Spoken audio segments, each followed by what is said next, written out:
My name is April Sabral. I'm an author of a book called The Positive Effect, the founder of Retail U, and a retail guru. I've been running retail stores for 3 decades. Actually, I was born into one. Yes, I was born into an antique shop back in the UK, and then ended up going into retail as a career that was not intentional, but after 3.5 decades, moved from being a store manager all the way to being a vice president of national and global brands. And I'm here to share tips and tricks, best practices, and help you with all the insight and information I've learned over the years to build an amazing retail business. So one of the biggest mistakes I made as a leader in my career was really realizing that my limiting beliefs could get in the way of what my team could achieve. And I'll never forget this. I was running an amazing brand in Canada, opening some stores and growing their business.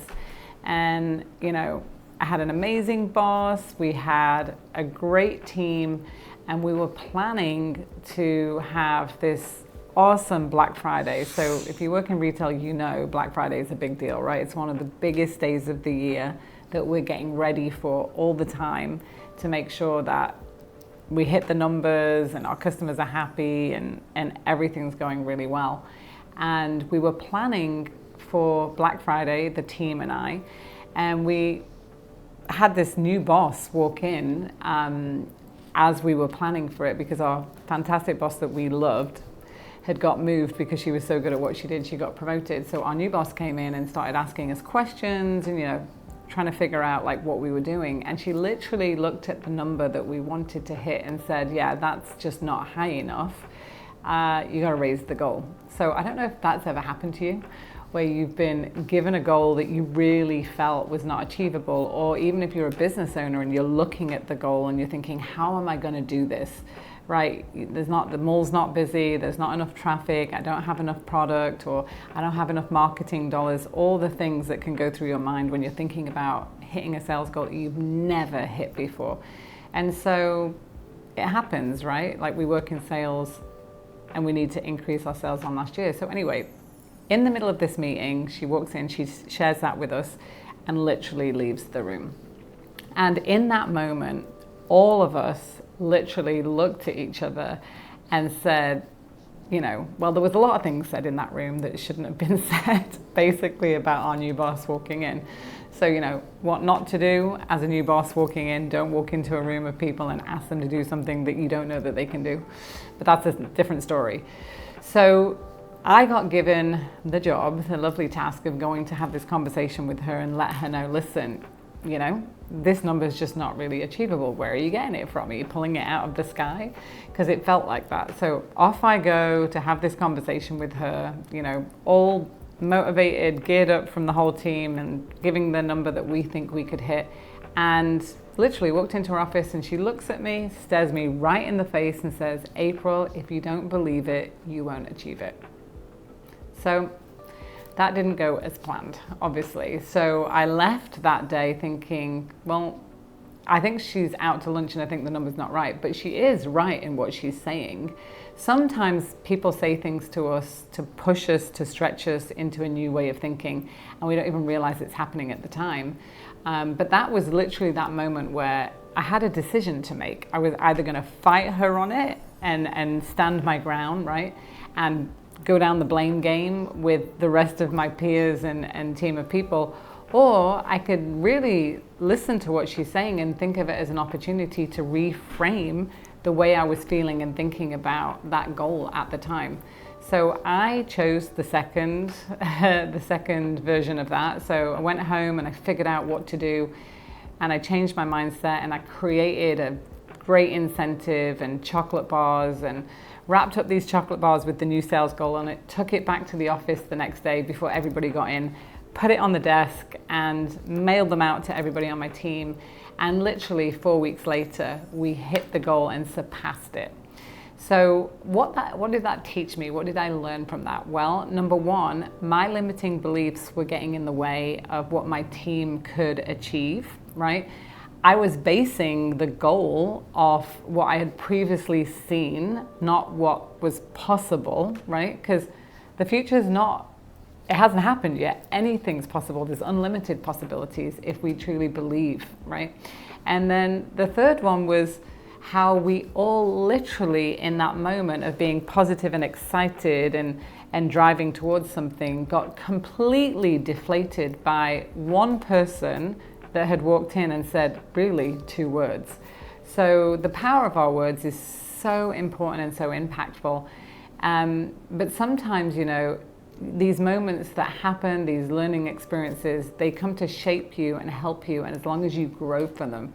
So I really took that to heart and realized that my limiting beliefs were getting in the way of what my team could have achieved. And so I want to ask you that question, you know, today. Is there anything that maybe in your gut or in your heart that you just don't feel you can achieve? And it could be limiting the success of your business. It could be limiting the success of your team, right? Because when we're thinking negatively or we're only thinking from our small perspective, we literally aren't allowing the possibilities to happen. And in a retail store, mindset is so important, right? The way that we envision things, the way that we build our team, the way that we, you know, like think about what we want to achieve, and getting those limiting mindsets out the way is really conducive to being successful or not.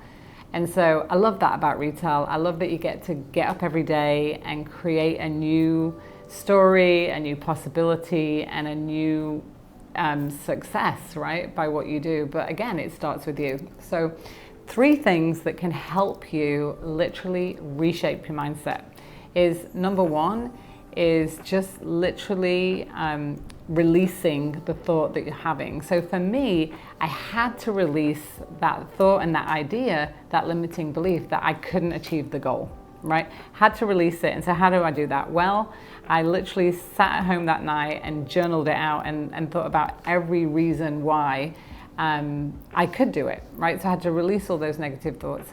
The second step then is reaching for a new one. So I had to reach, like I really had to reach for a new possibility and a new thought process and a new goal, right? She challenged me to come up with a new goal. And so I had to reach for a new one. So the 20% comp that she had asked me to deliver, right? Well, the company had asked me to deliver, she had doubled it. So I had to reach for a 40% comp. So if I was going to reach for this new goal, what was required of me as a leader to be able to achieve that?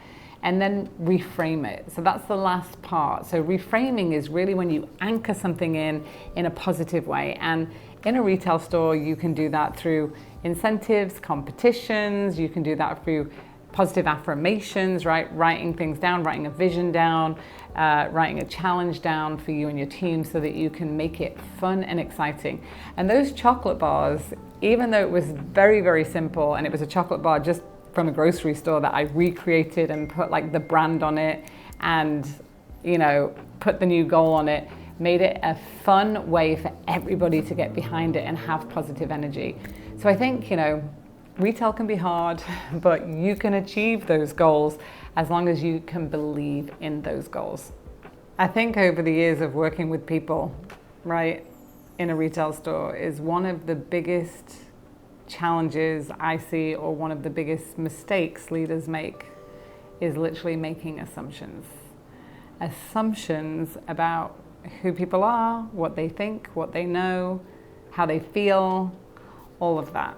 Assumptions, when we start making assumptions about people, we think we know more than the other person. And let's face it, we will never know more than what the other person's thinking. And so, and why does that happen? Why do we make assumptions about people? Well, that's because as human beings, we are very selfish and we think about ourselves first.